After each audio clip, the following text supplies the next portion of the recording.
When I signed the lease for apartment 3B, it didn't feel like a new chapter. It felt like an intermission. I just left a year-long relationship that crashed harder than my thesis proposal, and I needed somewhere cheap, quiet, and uninvolved. The ad read, "Sublet, furnished, utilities included, immediate move-in." I should have known that kind of luck came with strings.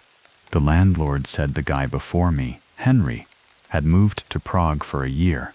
"Film work," he explained, glancing down at the paperwork with a tired shrug. The place was small, white walls, creaky floors, and the faint smell of old tape adhesive. But it was mine. I was a psychology grad student in NYU, juggling trauma theory, part-time tutoring, and what I told myself were manageable panic attacks. Apartment 3B gave me what I needed: isolation, no roommates, no parties, no ex-boyfriend showing up drunk at 2 a.m. It was a sanctuary.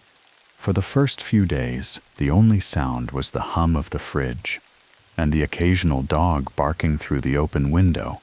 I unpacked slowly, arranged my books by subject, and started to feel normal again.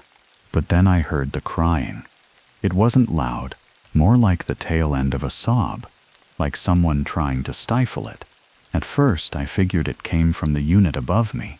Old buildings carried sound weird. But on the third night, I woke up at 2:13 a.m., and it was coming from the west wall, the one with no adjoining apartment. It lasted less than a minute, then silence. The next day, I put in earbuds and told myself I was imagining it. Stress, loneliness, typical grad student paranoia. But things started changing. I noticed the furniture was off by inches every time I returned from class. My toothbrush was damp even when I hadn't used it.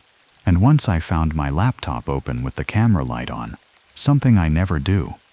I brought it up with the landlord, who shrugged and said, "Place is old, maybe you bumped it." He offered to change the locks but never did. I let it go, convincing myself I was slipping. One afternoon, I dropped a pen behind the radiator under the window. When I reached down to grab it, my fingers brushed something cold and hard. I pulled out a tiny black camera, no larger than a lighter, wedged into a custom-made nook. It was angled at my bed. My breath caught. I checked the bathroom next, then the bookshelf, then behind the clock. 3 more, each one aimed, each one precisely hidden. That was the first time I locked myself in the bathroom and cried. I should have left, but I was broke, and every other apartment in my budget was either rat-infested or deep in Queens, so I did what any dumb student would do. I removed the cameras, stored them in a drawer, and convinced myself they were leftovers from the last tenant, some voyeur who'd bailed out. I told myself the past was over, but that night I heard the crying again, closer this time, and something else, the faint sound of film spooling. By morning, the crying was a memory, but the cameras weren't. I couldn't stop staring at the drawer where I'd hidden them. I skipped class and brought one to the campus library, plugging it into a school computer. The screen blinked once, then revealed grainy monochrome footage. My bed, me sleeping. The timestamp read March 14th, 2:16. That was 2 nights ago. I watched as my own body turned in the sheets, unaware of the camera's quiet gaze. I fast-forwarded. Around 2:30 a.m., a shadow moved in the frame, just the edge of it, long, angular. I yanked out the USB and left the library shaking. I called the landlord. "Are you absolutely sure Henry left the country?" I asked, forcing calm into my voice. He sounded annoyed. "Look, I just managed keys." The guy said Prague. He wired the rent, and that's that. "What's going on?" I paused. If I told him, he'd probably think I was nuts. "Nothing," I said, "just asking." Back in the apartment, I tried to convince myself I was overreacting.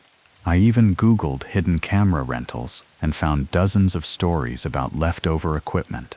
But none of those stories included crying through the walls, or the moment I returned from the library to find my bedroom light on, though I'd turned it off, or the strange message scrawled in the fogged-up bathroom mirror after my shower. "You're interesting."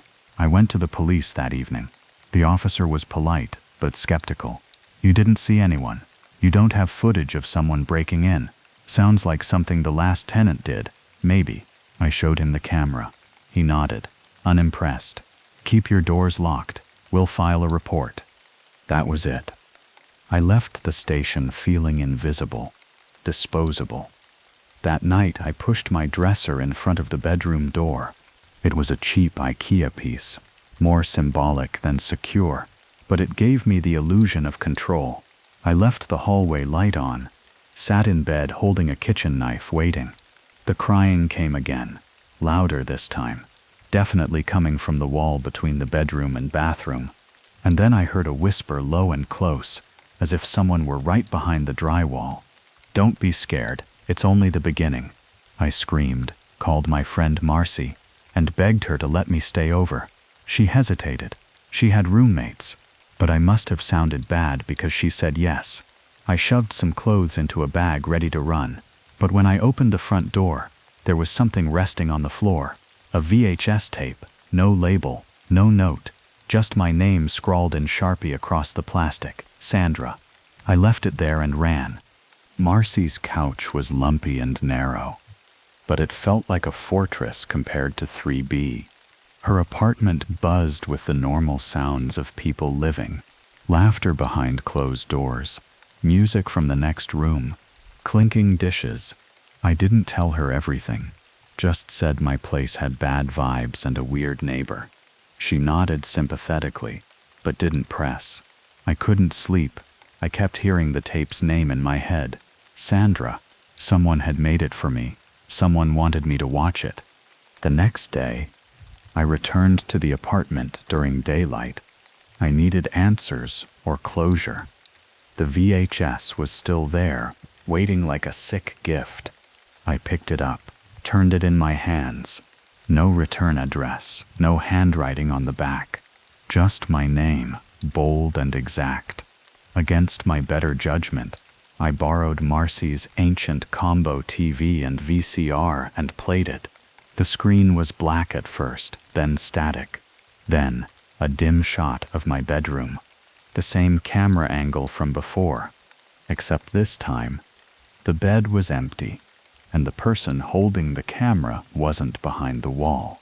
They were in the room. I watched frozen as the footage panned slowly toward the bathroom door. It was open. I could see the mirror fogged up. Then movement, barely a flicker, like someone ducking just out of view. The tape cut out. A new scene began. This one was darker, grainier. It showed a crawl space, wood beams, dust. Someone was crawling through it, breathing hard. Then the camera stopped, turned, pointed into a tiny rectangular gap. Through it, I saw something impossible. The back of my own bookshelf. My hand shook as I shut the TV off. He was in the walls. I tore through the apartment, knocking on every surface, listening for hollowness. I found one behind the closet, a narrow panel. I pried it open with a screwdriver. Inside was a passage barely wide enough for a man to crawl through. The smell hit me first. Stale sweat, mold and dust. I pointed my flashlight inside. The crawl space twisted and turned, ending in a downward shaft I couldn't see the bottom of. There were greasy handprints along the beams. I called the police again. This time I demanded they come. 2 officers showed up, unimpressed until I showed them the cameras and the panel in the closet. They exchanged looks, one muttering, "Jesus Christ." They called for backup. I stood outside, arms wrapped around myself, as they explored the shaft with floodlights and body cans. 15 minutes later, one came back up, pale. "There's a network of tunnels back there," he said. "Someone's been living inside the walls. They didn't find him, but they found what he left behind. Blank tapes labeled with women's names, photos taken from odd angles, lists with dates and routines, and at the very back, near a small sleeping mat, a single phrase written on the wall in red ink. 'This one's going to be perfect.'" They moved me out the same night. The cops offered a hotel voucher, but I crashed with Marcy again, this time telling her everything. She sat frozen as I played the tape. This is a movie," she whispered, "a nightmare version of the Truman Show." I tried to laugh, but nothing came out. The man, Henry, if that was even his name, had lived inches away from me, breathing the same air, watching. Not once, not occasionally, constantly. Police told me they were launching an official investigation. The crawl spaces behind the walls weren't even on the building's blueprints. It was clear someone had modified the architecture, likely over years. They pulled more tapes, some going back a decade. All different women, all living alone. Some had filed complaints about noises. Others had disappeared entirely. My stomach turned when I saw a folder labeled Sandra Third Act. Third Act, like I was just a part in a script. I dropped out of school a week later. Couldn't focus. Couldn't eat. Every creak, every flicker of movement made me jump. It wasn't just fear. It was violation. I'd been a character in someone else's obsession. Marcy begged me to see a therapist. I did once, but all the doctor said was, "You're lucky. Most don't get away." That word lucky echoed in my head like a taunt. Because I didn't feel lucky. I felt unfinished, like a story he hadn't finished writing. Then the letters started coming. Handwritten. No return address. Each one on faded script paper. Act 4. Acceptance. Act 5. Climax. Inside were notes. Stage directions. Phrases like camera tied on fear, and victim realizes escape is futile. They weren't just letters, they were scripts, and I was still the lead. I changed numbers, deleted social media, moved in with my sister in Jersey, but it didn't stop. Another package arrived. This one had a single still photo. Me sleeping in Marcy's apartment. The angle was high, as if taken from inside a vent. Scrawled on the back, still perfect. That night, I made a decision. I wouldn't run anymore. If he wanted a climax, I'd give him one. I started preparing. I read books on obsessive behavior, on surveillance, on how predators escalate, and I planned. Every day, I turned the fear into structure, a script of my own, one where I wouldn't be the victim, one where he wouldn't walk away. I went back to apartment 3B, re-rented it under a fake name using a friend's ID. The landlord never looked twice. I set up cameras of my own, real ones, monitored ones. I rearranged the furniture, added mirrors, booby-trapped vents with flower and glass shards. Then I waited, for Henry, for the monster in the walls, because now I knew his pattern. I wasn't just Sandra anymore. I was the director. The first night back in apartment 3B was quiet. Too quiet. I kept every light on, my own cameras rolling from 5 angles. I pretended to sleep, fully clothed, knife taped under my mattress. I left the closet panel slightly ajar, just enough to tempt him. For 3 nights, nothing. Then on the 4th, at exactly 3:06 a.m., I heard it. A soft scrape behind the wall, followed by that familiar wet breathing. He was there. I didn't move. I let my body stay limp, like I was lost in sleep. I counted the seconds in my head. At 3:10, the whisper came. "Scene 1, he murmured, voice low and raspy. I felt my stomach twist, but I stayed still. I knew what he wanted, to watch me flinch, to record my terror. I wouldn't give it to him. I let him narrate to himself, a director losing grip on the script. Then I heard a click, a camera. He was filming. When I reviewed the footage later, I saw his fingers first, emerging from the slats in the closet, holding a small handheld camcorder. He stayed there, crouched behind the open panel, breathing, watching, and then retreating, like a rat too cautious to spring the trap. But I had what I needed, proof, timestamp, a clear frame of his pale hand, the veins bulging, a scar running down the middle finger. The next night, I left the cameras running and played my part. Pajamas, lights off, lights on, moving through the apartment like I didn't know. But this time, I left something new, a printed script page, placed deliberately on the coffee table. At the top, Act 6 finale. I knew he'd see it, knew he wouldn't be able to resist. I wrote a final scene. Victim surrenders, sits in bed waiting, killer enters, close up on knife under mattress. That night he came in, I saw it on the feed. He entered from the back of the closet. Slow, deliberate, camera in one hand, long silver knife in the other. He whispered lines to himself as he crossed the room, humming something under his breath. Fade to black, close up on fear. He raised the knife over me. Just as I rolled out of bed, grabbed the flash powder I'd hidden in the nightstand, and blinded him with a blast of light. He screamed, stumbled, dropped the knife. No, he yelled, rubbing his eyes. You ruined it. I didn't wait. I lunged, tackled him to the floor, grabbed the knife, and drove it into his shoulder. Once, twice. He shrieked and thrashed like a child denied his toy. I hit the panic button. The cops were outside in less than 5 minutes. When they pulled him out of the wall system, he looked almost pathetic. Eyes glazed, teeth stained, muttering about reels and cuts in masterpieces. She improvised, he kept saying. She ruined my ending. The police found over 80 tapes in the walls, labeled meticulously. Carly 26, Emily 2010, Claire 2017. Dozens more marked only with numbers or nicknames. Victims from previous apartments across years, even cities. Many matched missing persons reports.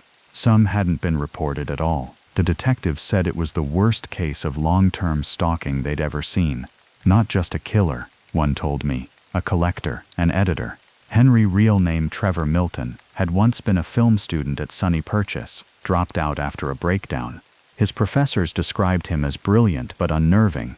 His thesis had been rejected for being disturbing voyeuristic. After that, he disappeared, changed names, slipped through cracks, became a phantom in rental records. Apartment 3B had been his studio. I was to be his final reel. I sat through depositions, trials, victim panels. Every night, I dreamed of vents and whispers and hands reaching from the dark. Sometimes I still do. Trevor pled insanity. The tapes proved premeditation, but the jury saw something broken in him, something incurable. He was sentenced to life in a psychiatric facility under maximum security. But even in court, he stared at me. Not with hate, with disappointment. You changed the ending, he told me. It was supposed to be beautiful. I moved again. I turned them all down. I don't want to be part of Trevor's footage. I don't want to be edited into his narrative. I want to live unwatched, unrecorded, unscripted. But sometimes when I pass a mirror and see the faint outline of myself, blurry, out of focus, I wonder if somewhere one of Trevor's copies survived. Maybe a tape hidden so deep the police missed it. Maybe someone's watching it now, in the dark, studying my fear. Maybe they're inspired, and maybe they've already picked their next character. Growing up, I was always told to stay away from the house where the road ends. It was an odd thing to see, really. Just a single weather-beaten home, sitting alone, like the road itself existed only to lead to it. Back then, every kid in town had a story about it. Some said there was a monster in the attic. Others swore the floorboards would swallow you whole if you stepped on the porch. One girl claimed she heard someone humming inside, soft and slow, like a lullaby. But there was one rule we all knew. No matter what version of the story you believed, never knock. My parents were firm. Don't you ever go near it. They never explained why. Just promised I'd be grounded for a month, lose my bike, my Barbies, everything, if I even stepped onto the property. So I listened. Even when the neighborhood's most popular kids dared me to go with them, I stayed behind. I kept my head down and obeyed, and it's a good thing I did, because that was the last time anyone saw them. Now, at 28 years old, I've ended up right where I was told never to go, standing in front of the house where the road ends. It wasn't supposed to come to this. I had a career, a marriage, a future, but everything fell apart after the miscarriage. The grief swallowed me, and I couldn't keep up, not with my husband, not with my job. I lost both. And for a while, I lost myself too. Now I'm back in my hometown, staying in my old room at my parents' place, pretending I'm just taking time to get back on my feet. But I know why I'm really here. I've been thinking about this house my entire life. I used to tell myself I felt guilty for not going with the kids when they invited me all those years ago, that I owed it to them. But deep down, I know that's not it. My curiosity didn't fade with time. It bloomed, quietly, obsessively, like something waiting for the right season to grow. I parked off to the side of the overgrown road, my tires crunching the gravel. Even now, standing outside it, the house astonished me. It looked exactly the same as it had when I was a kid. Weather-worn, sagging porch, shingles peeling like dead skin. The years had passed, but it hadn't aged a day. Neither had my unease. As I walked up the creaking steps, something about the place felt familiar. Sure, I've seen the house while growing up, but being on the property felt like I've been here before. I barely raised my hand to knock when the door eased open with a soft groan. Standing in the doorway was a man who looked like he might be in his late 40s, maybe early 50s, but something about him was off. His skin was unnaturally smooth, wrinkle-free, like someone had ironed it. Not a single freckle or pore, no stubble on his face, no body hair at all, just polished, preserved skin stretched across sharp cheekbones. He was tall, with broad shoulders, but somehow still looked small in his beige button-up cardigan and denim jeans, like he was trying to look normal and just missed the mark. "Good morning, sweetheart," he said, his tone syrupy and calm. "Welcome to my humble abode." A chill rolled up my spine, not because of the words but the way he said them, soft, low, almost as if he was talking to a child. He invited me inside with that same soft, measured smile. The first thing that hit me wasn't the silence. It was the smell. It didn't stink like rot or mildew. No, it was worse than that. It smelled humid, fleshy, like sweat pressed into fabric, like skin that had been too warm for too long. There was an artificial sweetness layered over it, something chemical and perfumed, like off-brand baby powder mixed with Febreze, a failed attempt to mask something organic. Despite the smell, the house was spotless, sterile, everything arranged just so, like a showroom no one had ever touched. The living room looked like it had been staged from an old catalog. Clean lines, soft whites, not a speck of dust. It felt less like a home and more like someone's idea of what a home should look like. Just inside the door, on the little key table beneath a brass lamp, were a few neatly framed drawings, crayon on construction paper, children's art, the kind you'd expect to see stuck to a fridge with magnets, but these were framed, centered, carefully preserved like they mattered more than they should have. One of them caught my eye. It showed two stick figures, one small, one tall. The smaller one had pigtails and a pink triangle dress. The larger one was filled in completely black, like the crayon had been pressed hard enough to tear the paper in places. They were holding hands. At the top, written in shaky block letters, it said, "Me plus Vivi." At the bottom corner, scrawled in red, were the initials. "Please," he said, gesturing to the couch. "Make yourself comfortable." I sat stiffly on the couch, unsure where to put my hands. The cushion felt unused, too firm. Across from me, Mr. Renly lowered himself into the rocking chair with a practiced ease, folding one leg over the other. The chair creaked once, then went silent. "I insist on knowing your name, darling." The word landed wrong in my ears. I immediately felt nauseous. "Amika," I said bluntly. "Ah, Amika." He rolled my name on his tongue like he was tasting it. "Amika, Amika. Hum, he said it again, slower this time, almost like he was trying to memorize how it felt in his mouth. What a beautiful name, he said finally, smiling again. I clenched my teeth. Well, Amika, you may call me Mr. Renly. Well, nice to meet you, Renly, I replied. His smile tightened. Mr. Renly, he corrected sharply. The sudden firmness in his tone hit me like a slap. My chest tensed. The shift was small, barely anything, but every alarm in my body went off. Would you like some tea? He asked pleasantly, like we were two old friends catching up. Chamomile, maybe, with a little honey. That's what your mother used to drink, isn't it? I blinked. I'm okay, thank you. He nodded, not offended, just watching. His eyes moved too slowly, like he was trying to read something behind my face. I must say, Amika, you've grown into something lovely. The words came sugar-dipped, but I felt the bitterness beneath. It didn't sound like a compliment. It sounded like a report. Thanks, I muttered. I glanced around the room again, trying to ease the pressure in my chest. Everything was too clean. Every object had been placed with careful intention, but no warmth. You've lived here long, I asked, just to fill the silence. He smiled softly. Always. He tapped the arm of his chair with 2 fingers like it amused him. I looked at the framed drawings by the door. I let my eyes drift to the framed crayon drawings by the door again. There, sweet, I said, unsure why the word felt so wrong. Mr. Renly glanced at them, then back at me. Children like to draw what makes them feel safe.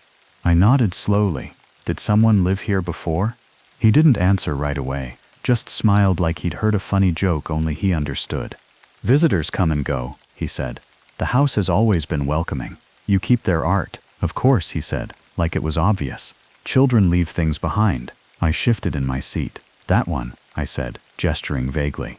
It looks like it's been here a long time, I asked. Yes, he said, with a small nod. Some things stay longer than others. He looked at me with eyes that felt older than the house itself. There was a pause, a little too long. I tried to smile. Well, it's a nice place. Cozy. He chuckled softly. It grows on you. You know, he said after a moment, I can help you with your little issue. I felt the back of my neck prickle. I froze. What? He tilted his head, eyes almost kind. The ache, the loss, that sense that something is missing. Call it what you like. The room felt colder somehow, even as the air thickened around me. Grief makes you heavy, he said, but some homes are built to bear the weight. I don't know what you're talking about. His smile didn't falter. Of course you do. We sat in silence for a long beat. Then he looked toward the stairs. She's awake now, he said softly. She knows you're here. Who? He stood slowly, like this was part of a ritual, one he'd performed before. Go take a look upstairs. He straightened his cardigan, smoothing a wrinkle that wasn't there. She's waiting for you. A chill swept over me. I stood on shaky legs, every instinct screaming not to move, not to listen, but I stepped toward the stairs anyway. The air shifted, thicker, warmer. Each step groaned under my weight, like it hated me. Halfway up, I looked back. Mr. Renly was still watching, still smiling. At the top of the stairs, the smell hit me. Rot, sweetness, sweat, decay. The same scent I noticed downstairs. Only now it was stronger, concentrated, alive.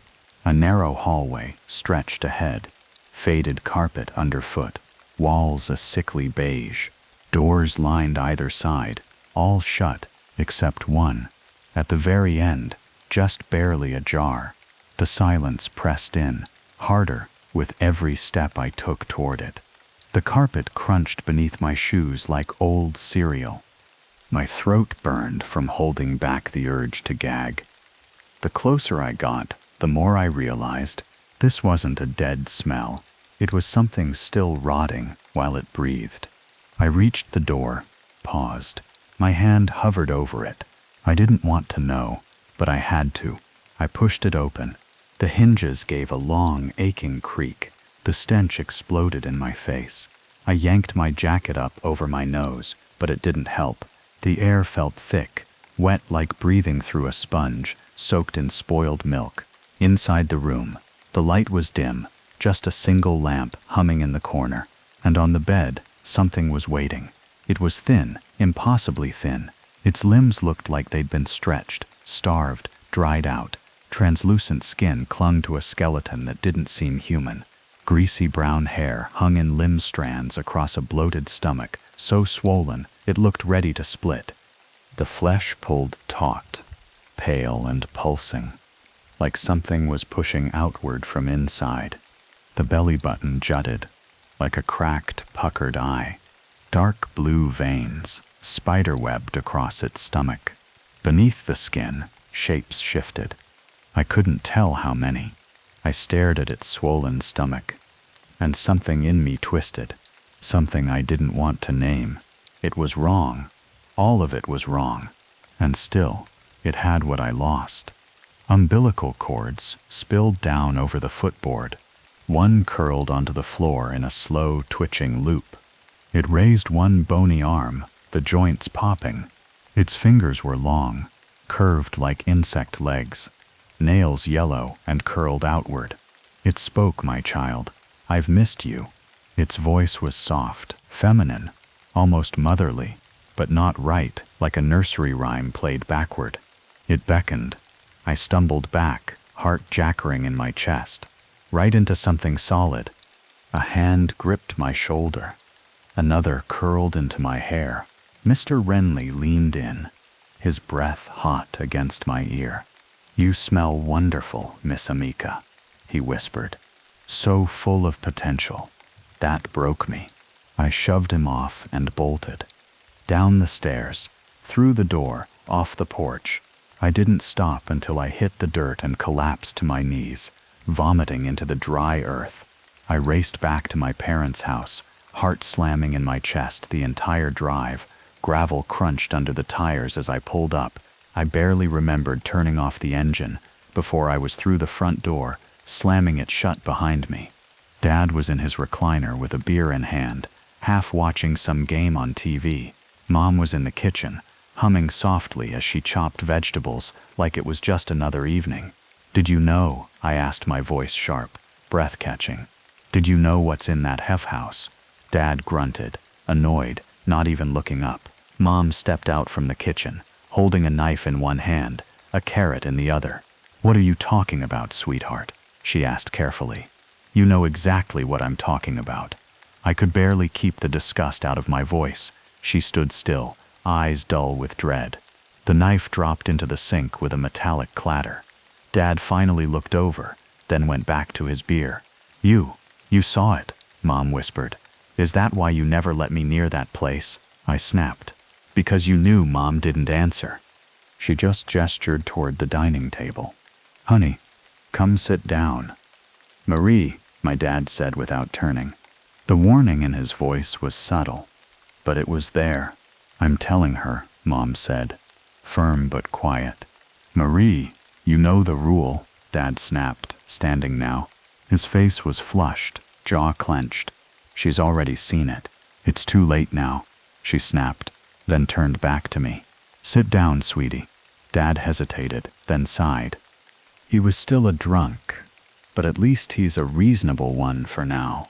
I lowered myself into the chair across from her, still shaking. What rule is he talking about? She hesitated, fingers trembling against the edge of the table. Her voice came out soft and brittle. "Mr. Vardy is a very nice man." I stared at her. "Who?" "Mr. Renly," she corrected herself. "He calls himself Renly now, but that's not his real name." She reached out for my hand, but I pulled away. Something in her expression shifted. Shame, like she'd been carrying this too long. "Our town. It's special in ways I wish it weren't." "What the hell does that mean?" I asked. "We all came from." She paused. I didn't need her to finish. I already knew. My voice cracked when I asked, "How does it get pregnant?" The air went still. Even the TV had gone quiet. Dad turned toward her slowly. "Marie," he said. Just her name, but the threat in it was unmistakable. She didn't break eye contact with me. With a voice so soft, she said, "Mr. Vardy." The silence was heavier than anything I'd seen inside that house. "The women here, we can't carry children. It's not in us." I swallowed. My throat burned. "Is that why I didn't finish the question?" She nodded, eyes down. "So I was never broken. I was built this way.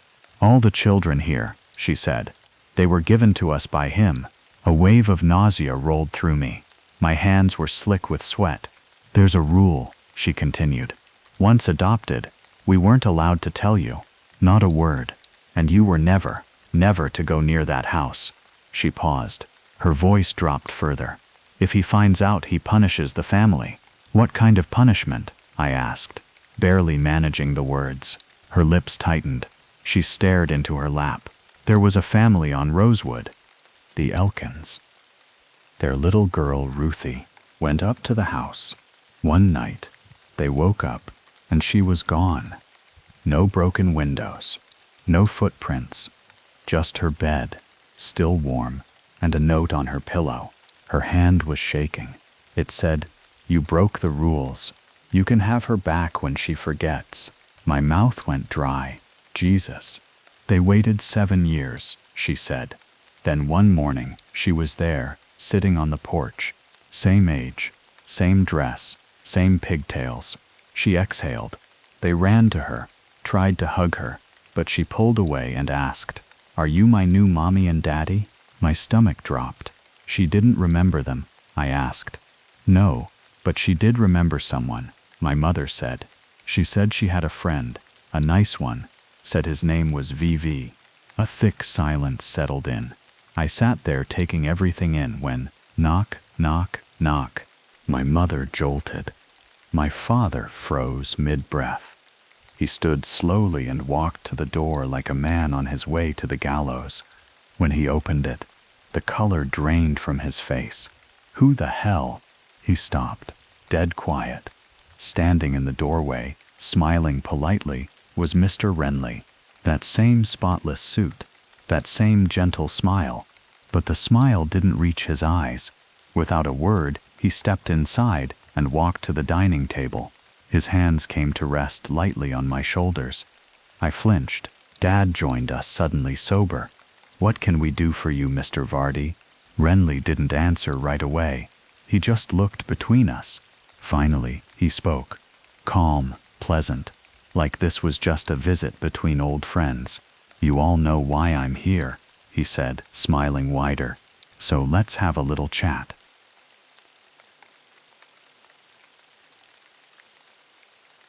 They say, you can't run from blood. I tried, moved to another state, cut ties, changed my last name from Mallory to Moss. But you can't outrun something that's already in your bones. I'm Daniel Moss, 37, freelance crime writer by trade, and occasional insomniac by curse. I specialize in cold cases, grim stuff no one else wants to look at anymore. That's probably why I didn't hesitate when the letter arrived. A thick envelope sealed in wax, smelling faintly of mildew and motor oil. My Uncle Edgar, estranged since before I was born, had died, and I was apparently his only living relative. Along with the letter came a deed and a key. The house was mine. The cottage stood alone in a patch of dense pine in northern Vermont, far from anything resembling civilization. It was perched on a narrow ridge like a crow watching the valley below. The paint had peeled away in long strips, revealing gray bones beneath. The roof sagged in the middle. It was a place forgotten by time, but I needed quiet to write, and the price, free, was right. Inside, the house smelled like dry rot and wax, furniture covered in sheets like sleeping ghosts. The only sound was my own breath echoing off wood and plaster. I started cleaning that first evening, working room by room, dust rising in soft clouds. When I entered the study, Uncle Edgar's old office, my foot bumped a shoebox wedged beneath the desk. Inside were photographs, old heavy prints with scalloped edges, black and white. They showed a family of 4, a man, woman, boy, and girl, standing in front of this very cottage. At first glance, it was just vintage Americana, but something was off. The man looked like me, not vaguely, exactly. Same jawline, same widow's peak. The boy, maybe 10, had the same birthmark I do above the right eyebrow. I stared, unsettled. There were more photos, each one a little darker. The family inside never aged, but the expressions changed. Smiles vanished, postures stiffened. In the final photo, the family sat in chairs in the living room. Their eyes were pitch black, like someone had taken a Sharpie to them. All 4 were pale and lifeless, heads tilted like dolls. On the back, scribbled in faded ink, 33 years, the blood must return. I dropped the photo. A knock echoed from the front door. The knock was soft, just once. I froze, heart thudding against my ribs. I glanced at my watch. 10:47 p.m.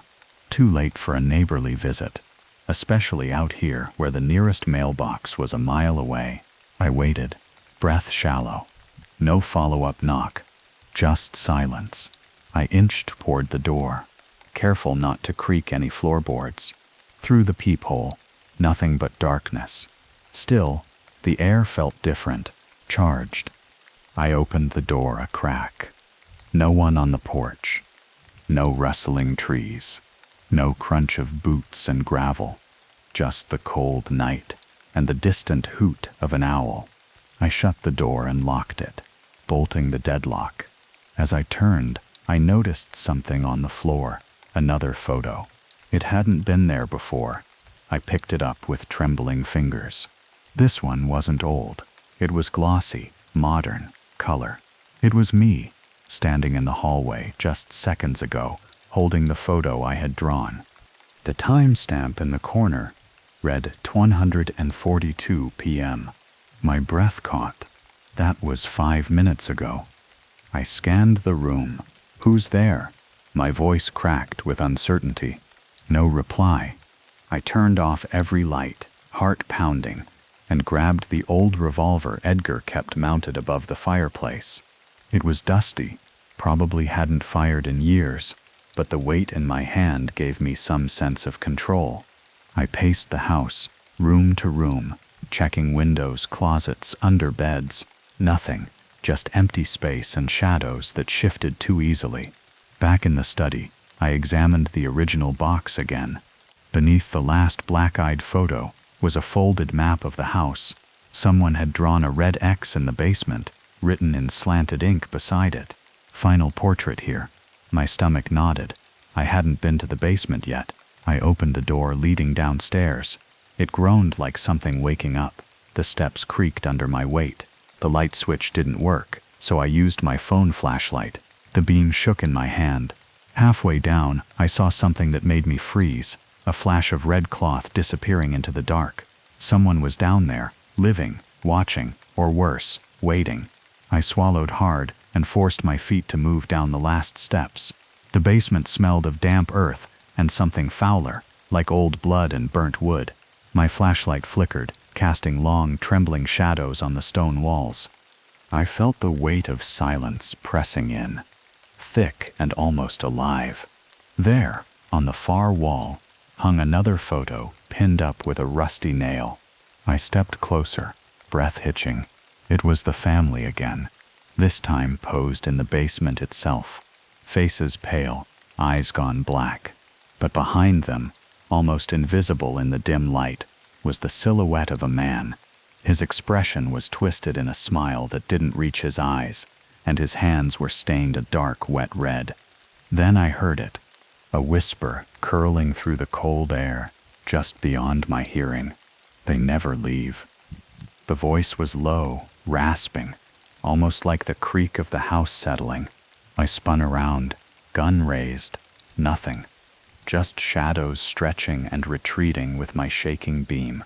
I moved toward a workbench cluttered with old tools, and scraps of paper. Among the debris, I found a journal bound in cracked leather. Flipping through, I read entries written in a hurried, frantic hand. It was my uncle's. His words told of a curse, one passed down through generations. Tied to this bloodline, every 33 years, the house demanded a sacrifice, a reenactment of a violent past. The final entry chilled me to my core. They wait for the blood to bind the family forever. I am the last to fall, but the cycle must end. I slammed the journal shut. Suddenly, the basement door slammed upstairs. The house seemed to pulse with a dreadful heartbeat. I wasn't alone. The basement door groaned open slowly, as if pushed by unseen hands. My breath caught. I gripped the revolver tighter, the cold metal grounding me. The darkness seemed to thicken, swallowing the edges of my flashlight's beam. Then, from the shadows, a figure stepped forward, faint at first, like a memory stretched thin. But as it came closer, the shape sharpened into a man's outline, wearing clothes that looked decades old. His eyes a hollow black void, voice like dry leaves scraping concrete. You belong here. Blood calls blood. The cycle continues. My hands shook. Who are you? I stammered, heart pounding. The apparition's lips twisted into that same cruel smile. Your ancestor, the one who began it all. His eyes burned into mine, cold and infinite. I took a step back, knocking over a rusted bucket.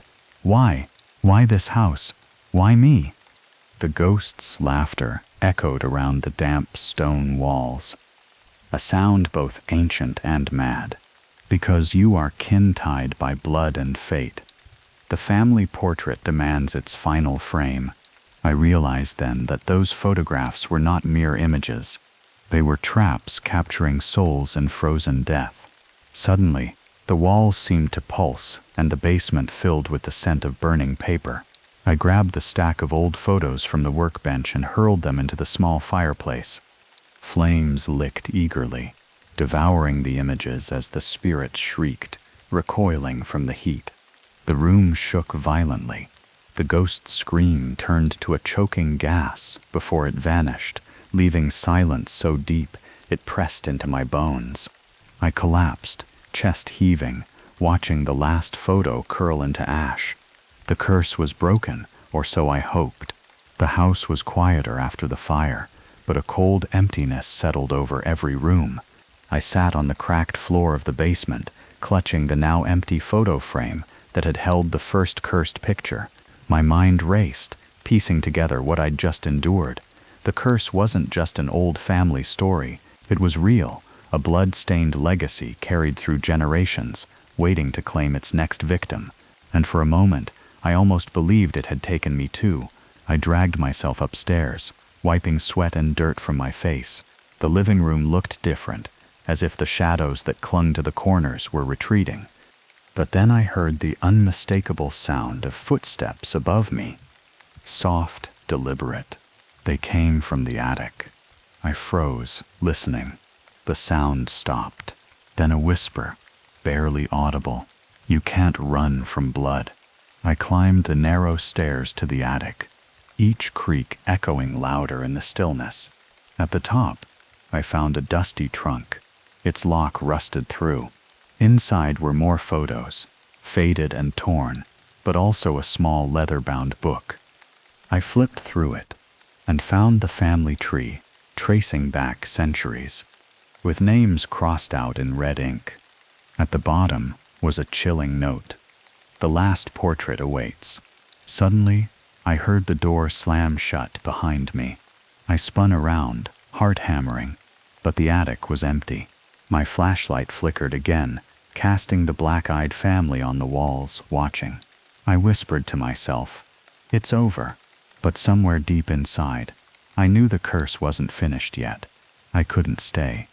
The attic felt suffocating, as if the walls themselves were closing in.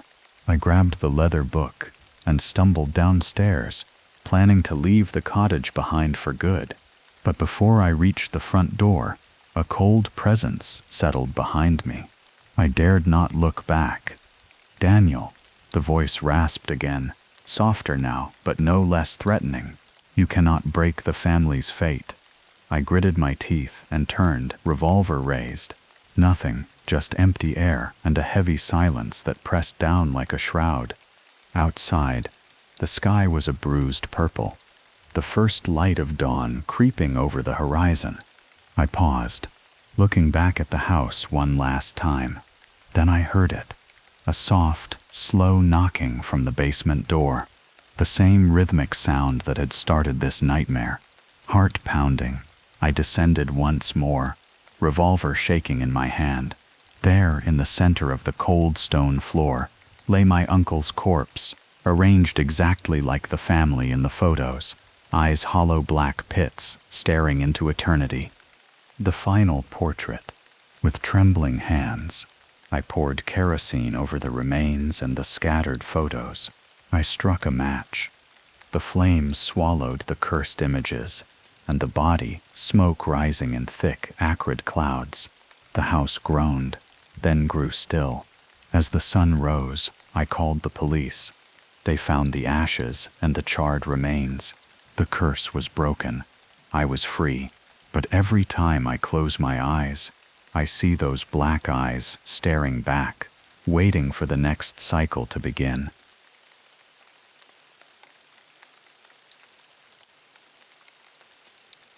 It was a couple years ago.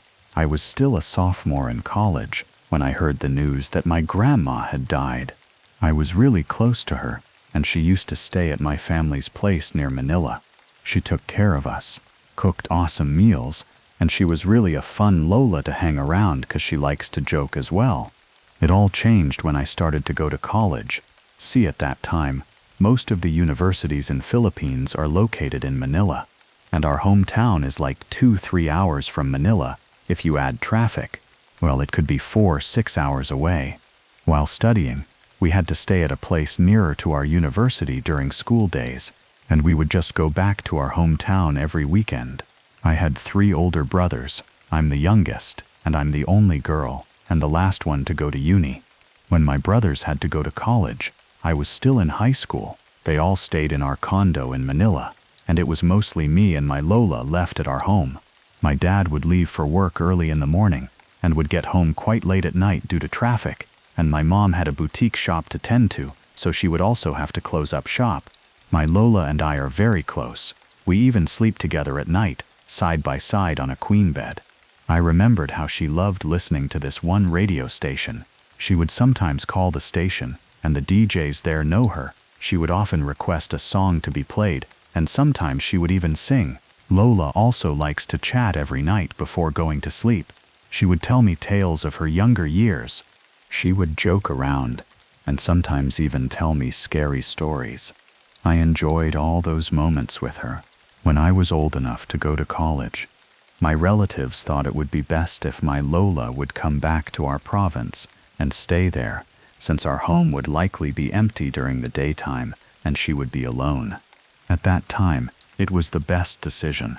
Lola was getting old and fragile, so it's better if she had other people around to take care of her. Time went on, and the sad news came. Grandma had passed away. At first, it didn't hit me. I didn't cry.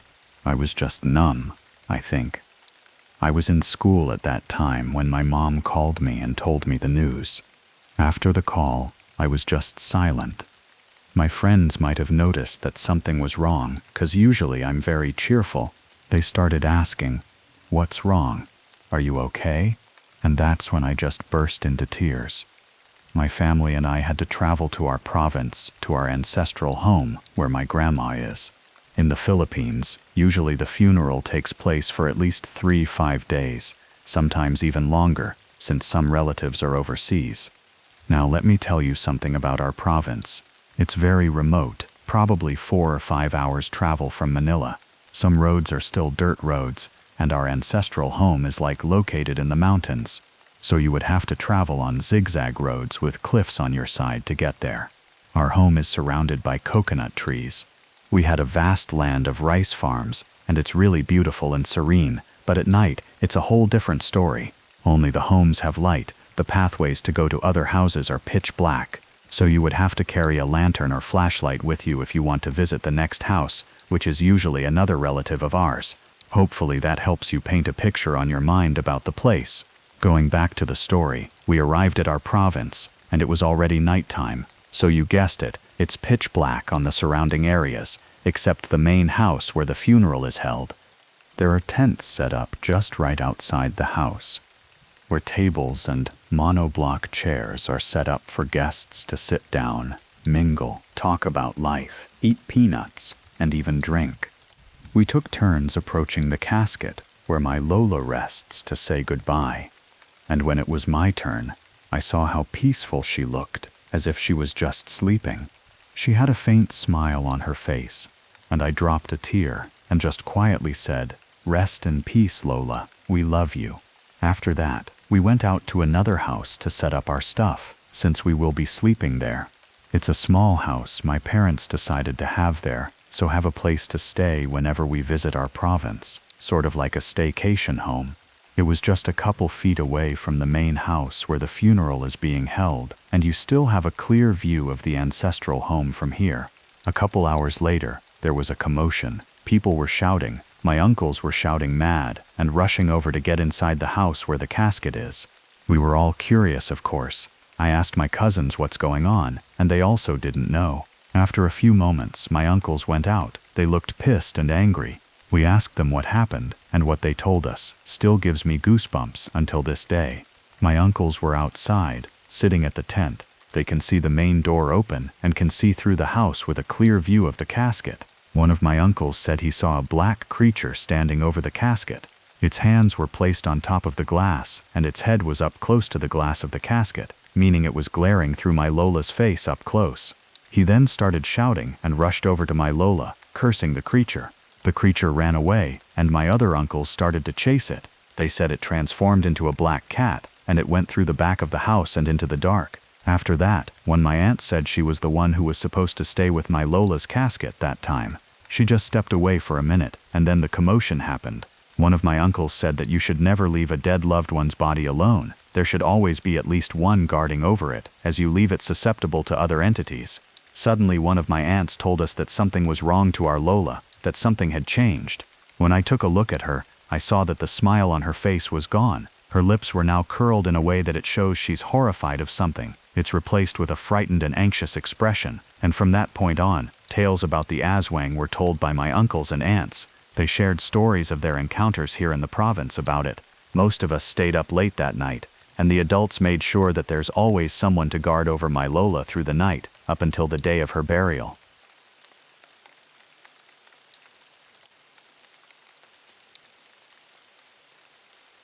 I moved into my house around 4 months ago now. Just me. It's the first place I've ever had to myself, and it's quite pleasant. A 3-bedroom, 2-bathroom house I've been renting out in the quiet suburbs. The type of neighborhood you'd see a billboard featuring a stock photo of a family with a golden retriever. The kind of place where the mailboxes match and the people give a smile and wave when they walk by. It's nice. Although I do get the occasional dirty look, being a metalhead in my mid-20s. Long hair, painted nails, and shirts with intangible lettering featuring gutted demon corpses doesn't quite go over well with the middle-aged dads taking morning jogs, catching a glance and giving a look that says, if I was drinking coffee right now, I would have spat it out. Can't say I don't enjoy the attention though. After being alone for so long, any acknowledgement of your existence gives a sense of relief. But recently, the attention I've been getting has felt hostile. I don't know how to describe exactly what the feeling is, but it's similar to the sinking feeling of being watched. The people I've seen walking past are no different, still smiles and the occasional gag. But it's the eyes on me that I can't look back on that's truly bothering me. I would jot it down as normal paranoia, except for one factor. The feeling is only there when I'm outside of my house, in my front yard, backyard, driveway, or even if my garage is open. The feeling is there. At first it was nothing to mind. I'd sit on my porch nearly daily, sipping a mixed drink with my dog. a Welsh corgi named Mosh, sitting beside me. The feeling would arise every once in a while, but I'd just shrug it off and give Mosh a scratch on his head. Mosh would occasionally look towards a fence up at a tree, or even just look directly out into the empty road in front of us and start to growl or bark. But I'd just quickly say out before he gave the neighbors a reason to complain. That was the first month. After a month, the feeling became closer, more apparent. When I'd leave for work in the morning, I constantly felt as if something was centimeters behind me, tracing my exact movements, so whatever it is could stand as close as possible while avoiding contact. Of course, I would snap my head around to find nothing there, but if I focused on the corner of the house for long enough, I could just picture a figure with its shadowy hand grasping ridged brick corner, peeking over just enough for its eyes to show its full eyes, pale white, clear and solid black pupils. I could picture it, see what it might look like, but that was all. It didn't take long before I started sprinting to my Jeep in the morning. It's not like it was any more than 12 feet away from my front door, but it made me feel comfortable. It's not like I had anyone to explain myself to, and I'd much rather run away from nothing than get caught by something, however childish it is. Getting into my car gave me the same feeling as being 5 years old again, flipping a light switch off and running to my brightly lit room.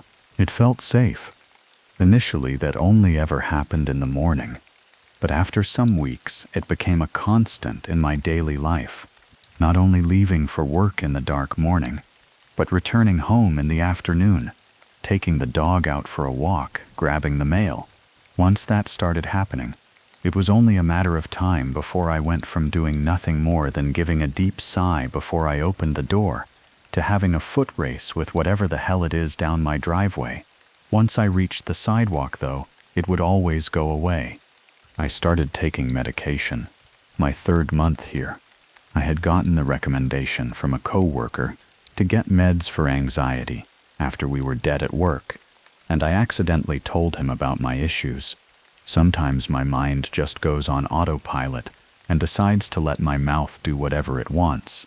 Nevertheless, I took his advice and ended up seeing a doctor and getting a prescription for an antidepressant that also helps with anxiety and paranoia.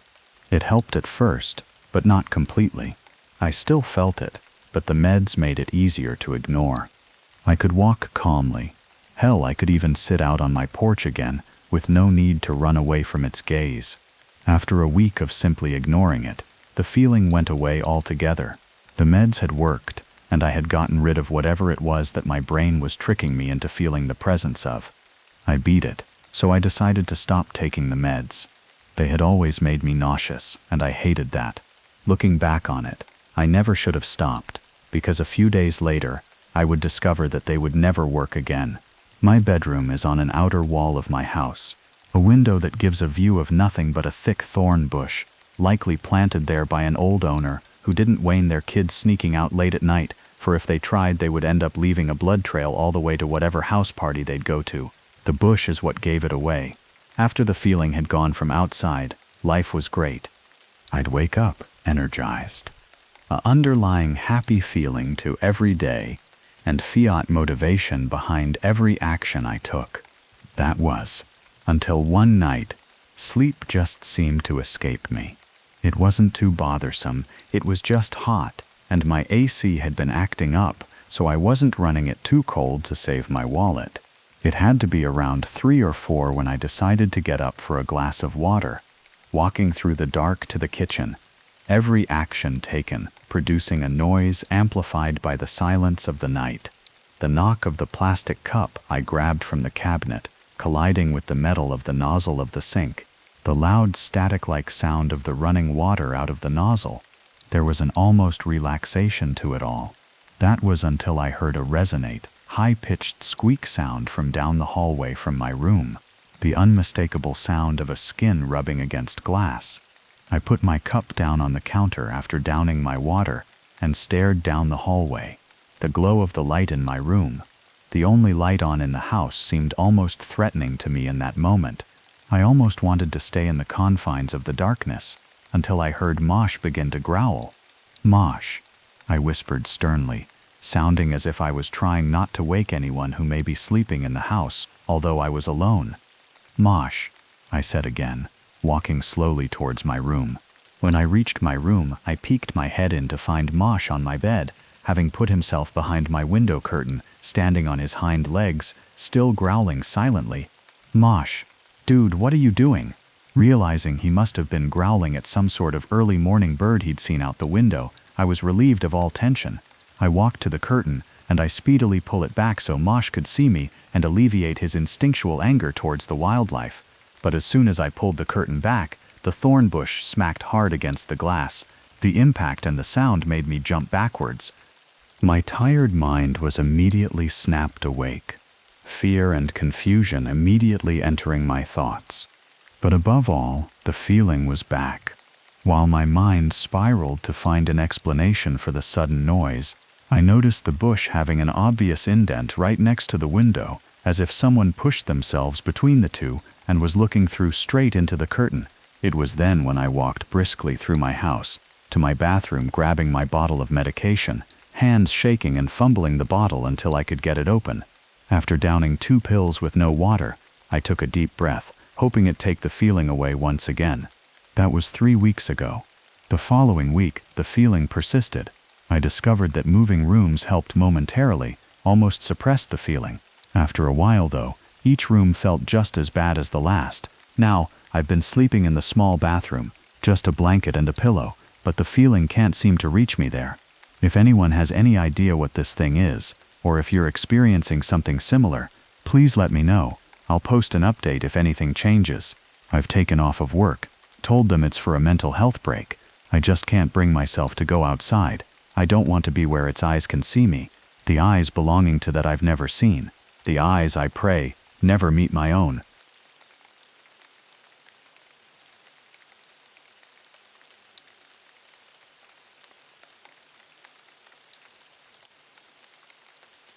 Looking back now, I can pinpoint the exact moment when my life could have taken a completely different turn. A turn that would have led to a headline in the local newspaper about a missing teenager. Another statistic in a world that already had too many. It was my first year of high school, and like most 15-year-old boys, I thought I was invincible. I thought I was smart enough to handle anything that came my way. I was wrong. The evening started like any other Friday night in October. The leaves outside our suburban home had turned that deep amber color that made everything look like a postcard, and there was just enough chill in the air to make you want to stay inside with the heat cranked up. My parents had been planning this dinner out for weeks, some fancy restaurant downtown where they'd reconnect and talk about grown-up things that didn't involve asking me about homework or telling me to clean my room. But plans change quickly in our house, especially when my older brother Marcus gets involved. The phone rang at 8:47 p.m. I remember the exact time because I was watching the clock, counting down the minutes until my parents would leave, and I'd have the house to myself for the first time ever. Mom answered on the 3rd ring, and I could hear her voice change from cheerful anticipation to worried mother in the span of about 10 seconds. "What do you mean he can't stand up straight?" she said into the receiver, pacing back and forth in front of the kitchen window. The way the light from outside cast shadows across her face made her look older, more tired than usual. "How much did he drink?" Dad appeared in the doorway, already reaching for his car keys before Mom had even hung up. Marcus, my 18-year-old brother, who thought he was God's gift to the party scene, had apparently decided that Jack Daniels was a food group and had consumed enough of it to pickle a small elephant. He was at his friend Derek's house, somewhere across town in a neighborhood I'd never been to, and according to Derek's panicked phone call, Marcus had passed out in the bathroom and wasn't responding to his name. "We have to go get him," Mom said, her voice tight with that particular blend of anger and terror that only parents of teenagers can perfect. "Derek says he's been throwing up for the past hour, and he's not making any sense when he talks." I watched from the living room as my parents transformed from date night couple back into crisis management team. Dad grabbed his jacket, and Mom stuffed her purse with emergency supplies, water bottles, crackers, the phone number for poison control that she kept taped to the inside of the medicine cabinet. They'd done this dance before, though never quite this severe. "We'll be back in a few hours," Dad said, stopping by the couch where I was pretending to be absorbed in whatever was playing on TV. "Keep your phone on, lock the doors, don't answer them for anyone you don't know, and don't invite anyone over," Mom added, appearing behind him with that look mothers get when they're trying to see into your soul and determine if you're planning something stupid. "I mean it. Just watch TV, eat whatever you want from the kitchen, and go to bed at a reasonable time." They were gone by 9:15 p.m., leaving behind the lingering scent of Mom's perfume and the kind of silence that only comes when you're truly alone in a house for the first time. I stood in the front hallway for a few minutes after their car disappeared down the street, feeling the weight of solitude settle around me like a heavy blanket. The house felt different somehow, bigger. Every creak of the old wooden floors seemed amplified. Every shadow in the corners seemed deeper. I told myself it was just my imagination, that I was being ridiculous. After all, I'd been alone in the house for short periods before, an hour here, 2 hours there, while my parents ran errands. But this was different. This was real independence, real freedom, and with it came a strange mix of excitement and unease that I couldn't quite shake. I spent the first hour doing exactly what you'd expect a 15-year-old boy to do, when suddenly granted unlimited freedom. I raided the kitchen for all the snacks my parents usually rationed, cranked up the music they always told me was too loud, and called my best friend Jake to brag about my temporary bachelor status. "Dude, you should totally throw a party," Jake said through the phone, his voice crackling with that adolescent excitement that comes from even the smallest taste of rebellion. "Get some people over, order pizza, maybe get someone to buy us beer." "Nah," I said, though part of me was tempted. "My parents would kill me if they found out. Besides, Marcus will probably be fine, and they'll be home before midnight." But as the evening wore on, and my phone stayed silent, I began to realize that this night was going to last longer than I'd anticipated. At 11:30, Mom called to update me. "Marcus is okay," she said, and I could hear the relief in her voice, even through the staticky connection. "But we're taking him to the hospital just to be safe. His blood alcohol is really high, and the doctor wants to keep him for observation overnight." "So when will you be home?"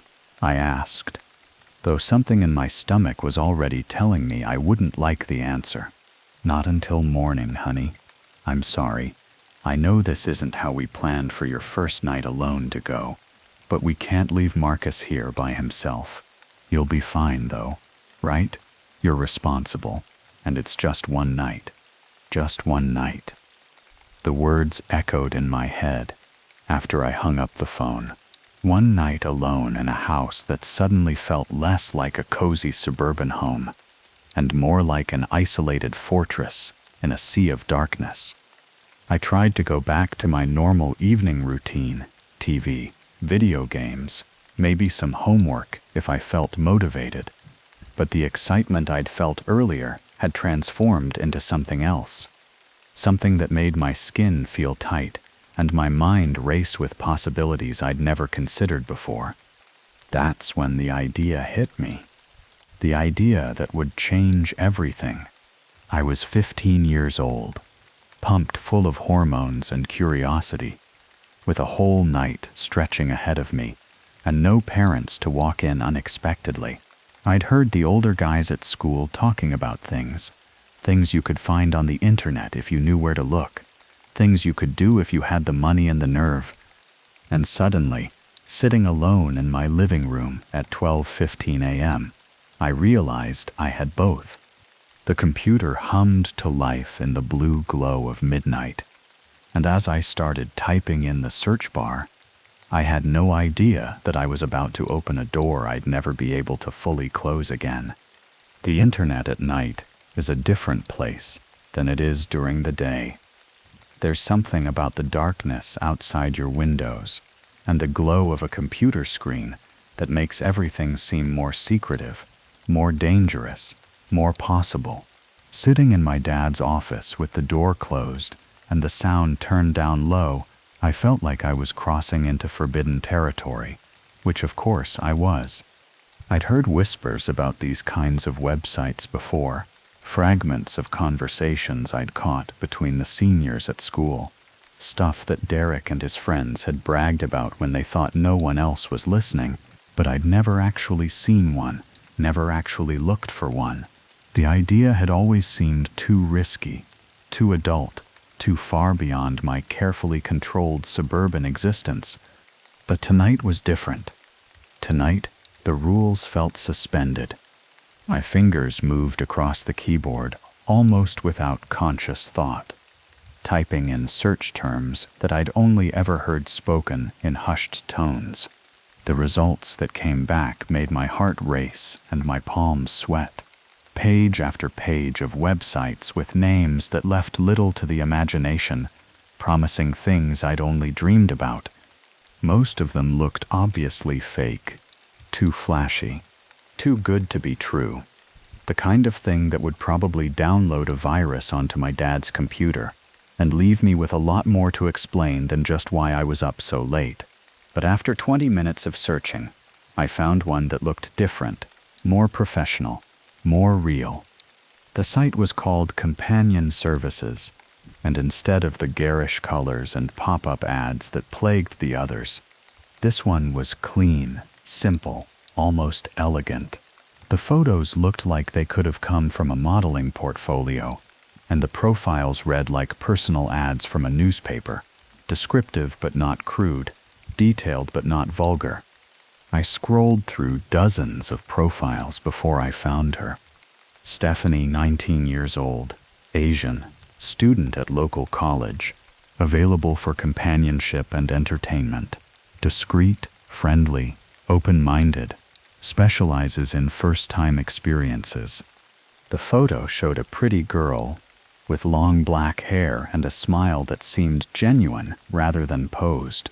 She was wearing a simple white blouse and looked like someone who could have been in my chemistry class, if my chemistry class had been filled with 19-year-old college students instead of awkward high school sophomores. My hands were shaking as I clicked on her profile. The details were more extensive than I'd expected. Height, weight, interests, availability, and at the bottom, a phone number and an email address with a note that said, "Same-day appointments available for established clients or verified new customers." I stared at that phone number for 10 minutes before I worked up the courage to dial it. The phone rang 3 times before a voice answered. Young, female, with just a hint of an accent I couldn't place. "Hello?" Hi," I said, my voice cracking slightly. "I saw your profile online.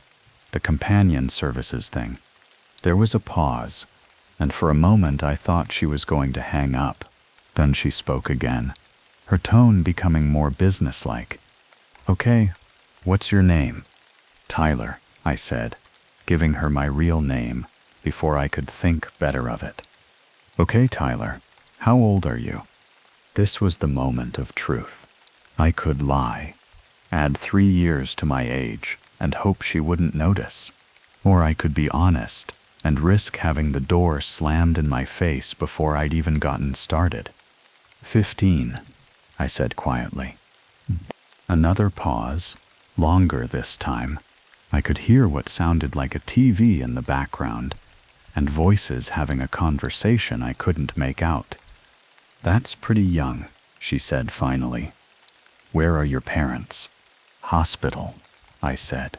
"Family emergency. They won't be back until morning." "And you're alone?" "Yeah." I could practically hear her thinking through the phone. When she spoke again, her voice had a different quality to it, softer, almost sympathetic. "Listen, Tyler, what you're looking for, it's not really legal for someone your age. You understand that, right?" My heart sank. I'd known this was a long shot, but hearing the rejection out loud made it feel final and humiliating. "But," she continued, and my attention snapped back to the phone, "if you're mature about it, if you can keep this between us, maybe we can work something out, just this once." "Really?" I said, probably sounding more desperate than I'd intended. "Really. But there are rules. You don't tell anyone about this, ever. You don't contact me again after tonight. And you pay up front, cash only. Do you understand?" "Yes," I said quickly. "Absolutely." "Good. My rate is $300 for 2 hours. Do you have that?" $300. I'd been saving money from my part-time job at the grocery store for months, planning to buy a used car when I turned 16. My entire savings account, carefully accumulated $20 at a time, contained exactly $347. "I have it," I said. "Perfect.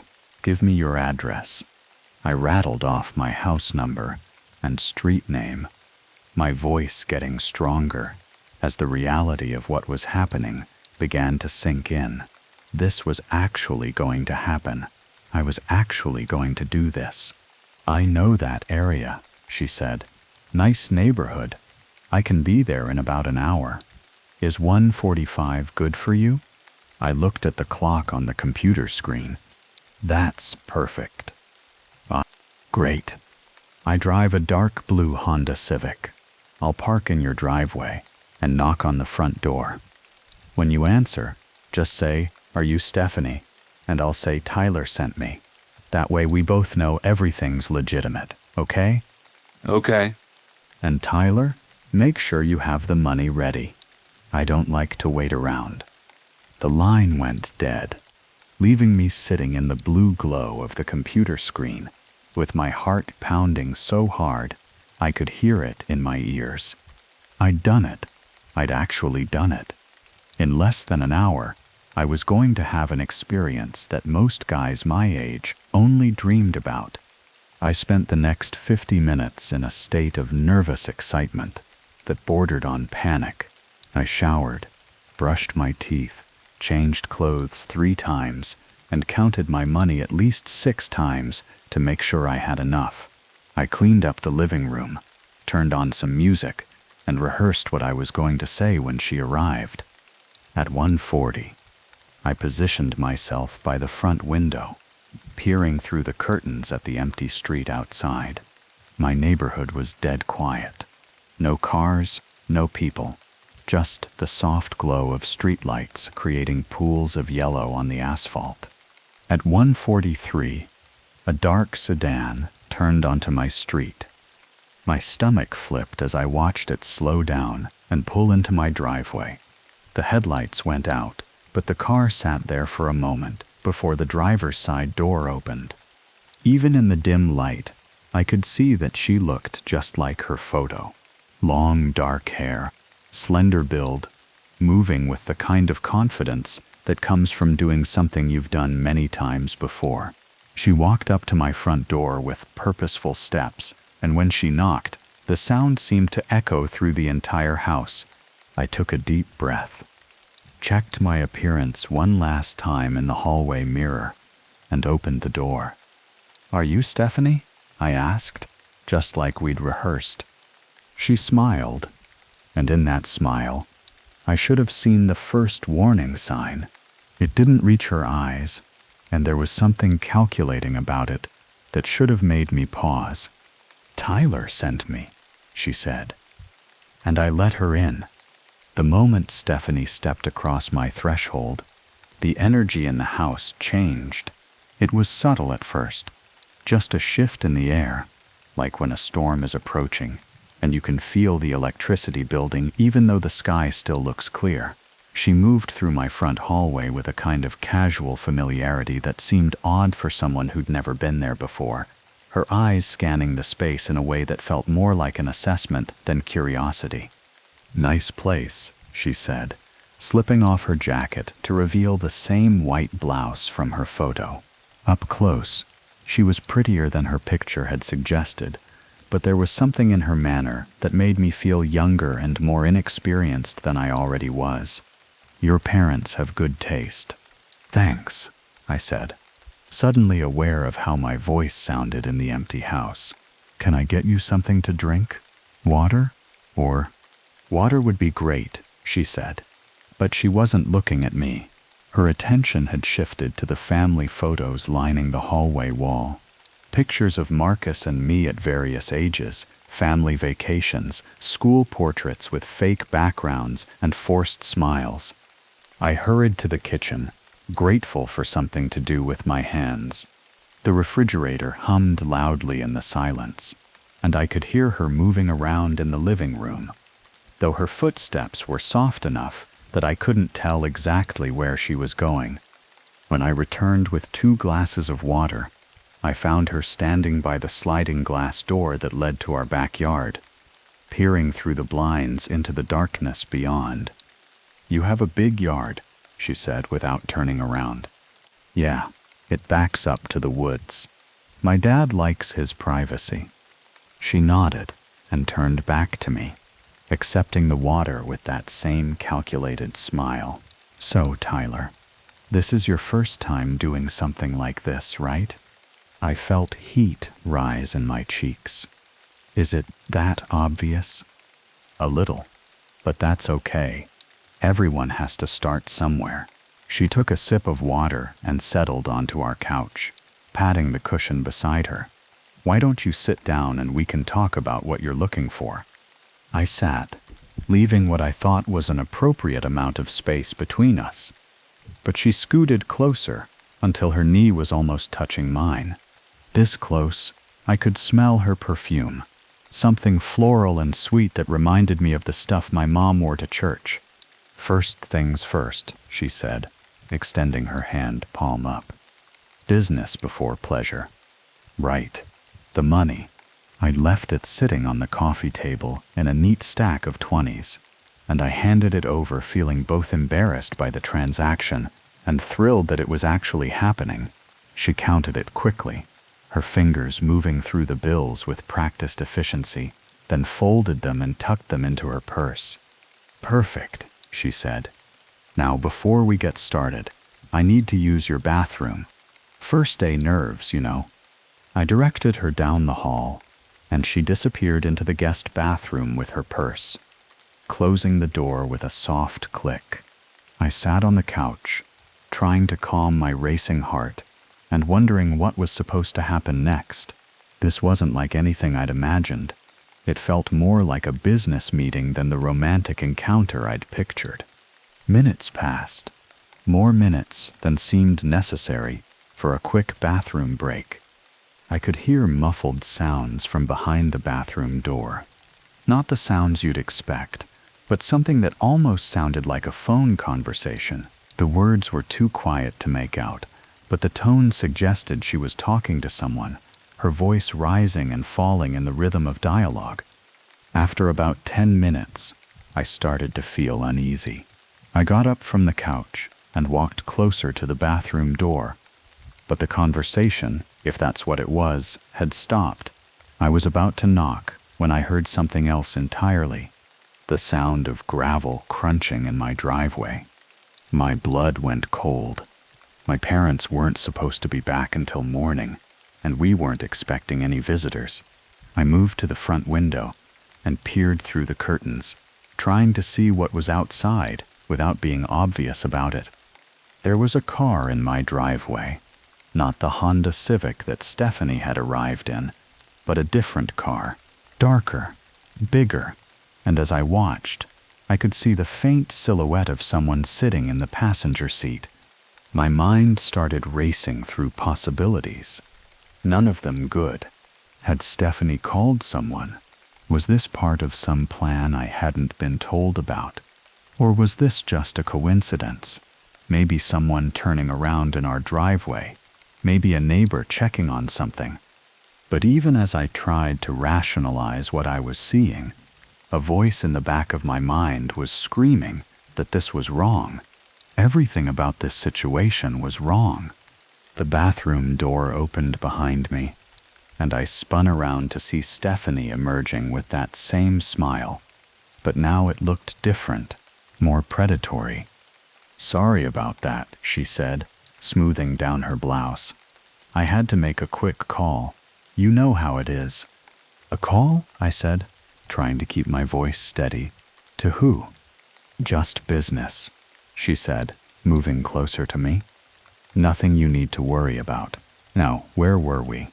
But I was looking past her, toward the sliding glass door, and what I saw there made my stomach drop. The motion sensor light in our backyard had just kicked on, illuminating a figure moving through the shadows near our fence line. Someone was in my backyard. Someone who definitely wasn't supposed to be there. "Stephanie," I said slowly, "there's someone outside." She followed my gaze to the sliding door, and for just a moment, her composure slipped. I saw something flicker across her face. Not surprise, but annoyance, like someone had jumped their cue in a play she was directing. "I'm sure it's nothing," she said quickly. "Maybe a cat or a raccoon. Those motion sensors are really sensitive." But we both knew it wasn't a cat. The figure was too tall, too deliberate in its movements, and as we watched, it became clear that whoever was out there was moving toward the house. "I think maybe you should go," I said, backing away from the sliding door. Every instinct I had was telling me to get this woman out of my house immediately, to lock the doors, to call the police. "Go," Stephanie said, and now her voice had changed completely. The friendly, businesslike tone was gone, replaced by something harder, but we haven't even gotten started yet. The motion sensor light went out, plunging the backyard back into darkness. But I'd seen enough. Whoever was out there had been wearing dark clothes and moving with purpose. They weren't lost, they weren't confused, they were exactly where they intended to be. "You need to leave," I said more firmly. "Right now." "Tyler," Stephanie said, and she was moving closer to me again, but now it didn't feel seductive, it felt threatening. "I think you're being a little paranoid. Why don't you just relax?" "No," I said, backing toward the front door. "Something's not right here. I want you to leave." That's when I heard it. The soft sound of footsteps on gravel coming from the side of the house.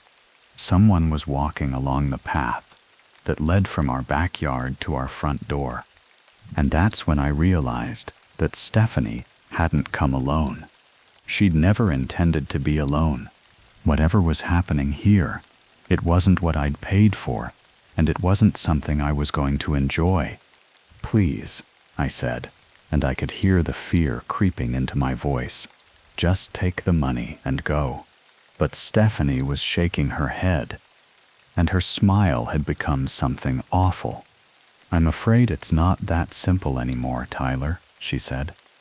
"You see, my friend outside is very particular about timing, and right now he's probably wondering why you're making so much noise. Fear has a taste. I learned that standing in my living room at 2:17 a.m., watching a woman I'd invited into my house transform from a fantasy into a nightmare. It tastes like copper pennies and electricity, and it fills your mouth so completely that you forget how to swallow. The footsteps outside had stopped, but that was somehow worse than hearing them. At least when I could track the sound, I knew where the threat was. Now whoever was out there could be anywhere, by the front door, at the side window, maybe already finding a way inside through one of the dozen entry points that I'd never thought to secure. "Your friend," I said, my voice coming out smaller than I'd intended. "What friend?"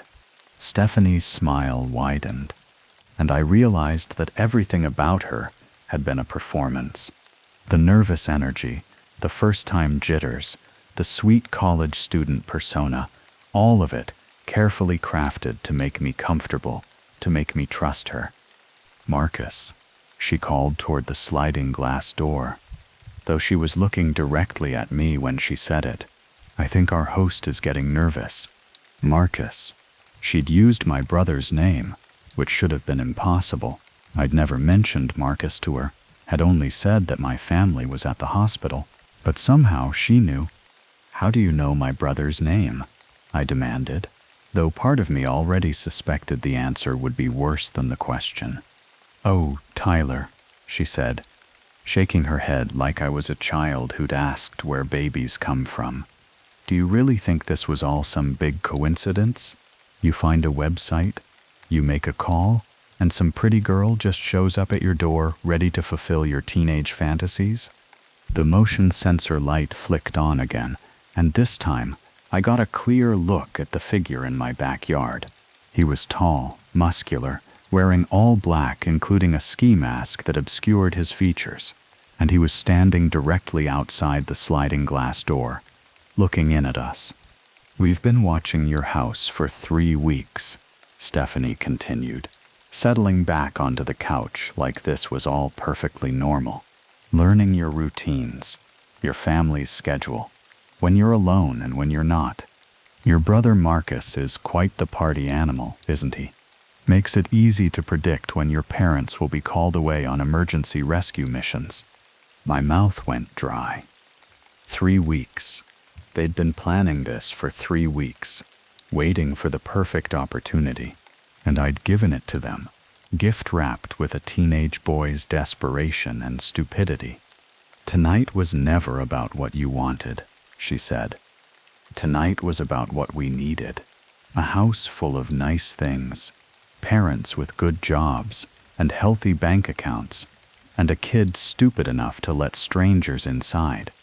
The man outside, Marcus, though I was sure that wasn't his real name, rapped on the glass with his knuckles, 3 short taps, like a coded signal. "He's getting impatient," Stephanie said. "He doesn't like to wait around once we're inside. Too risky." "What do you want?" I asked, though I was already backing toward the front hallway. "Money? Credit cards? Just take whatever you want and leave." "Oh, we will," she said, standing up and moving toward the sliding door. "But first, we need to make sure you're not going to be a problem."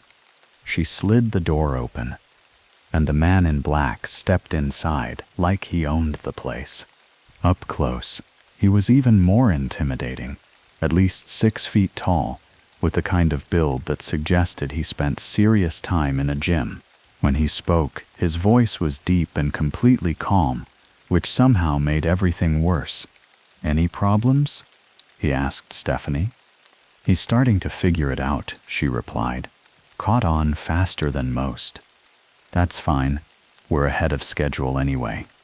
They were talking about me like I wasn't even there, like I was just another piece of furniture to be dealt with.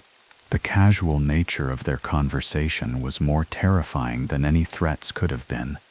"Listen," I said, trying to inject some authority into my voice. "My parents will be home soon, and my neighbor, Mrs. Chen, she's got insomnia. She's probably watching through her window right now." Marcus turned to look at me, and even through the ski mask, I could feel his amusement. "Your parents are at County General Hospital with your brother, who's having his stomach pumped," he said. "They'll be there until at least 6 a.m., and Mrs. Chen is visiting her sister in Portland this week. We saw her leave yesterday morning with 2 suitcases. They knew everything, every detail of my family's life, every aspect of our routine. We'd been living our lives completely unaware that we were being studied, cataloged, prepared for this moment. Now," Marcus continued, "here's what's going to happen. You're going to sit down on that couch and stay very still while we collect some things. If you cooperate, this will be over in 20 minutes, and you'll never see us again. If you don't cooperate, Well, things will get more complicated. More complicated how? I asked, though I wasn't sure I wanted to know. Stephanie laughed, a sound like breaking glass. Let's just say that some of our clients are interested in more than just electronics and jewelry. The implication hit me like a physical blow. Human trafficking. That's what this was really about. The burglary was just a cover, maybe even just a bonus. The real prize was me. And that's when my survival instincts finally kicked in. I fainted left toward the kitchen, then spun right toward the front door. My fingers had just touched the deadbolt when Marcus caught me, his hand closing around my wrist with crushing force. "Bad choice," he said. But in my desperation, I did something that probably saved my life.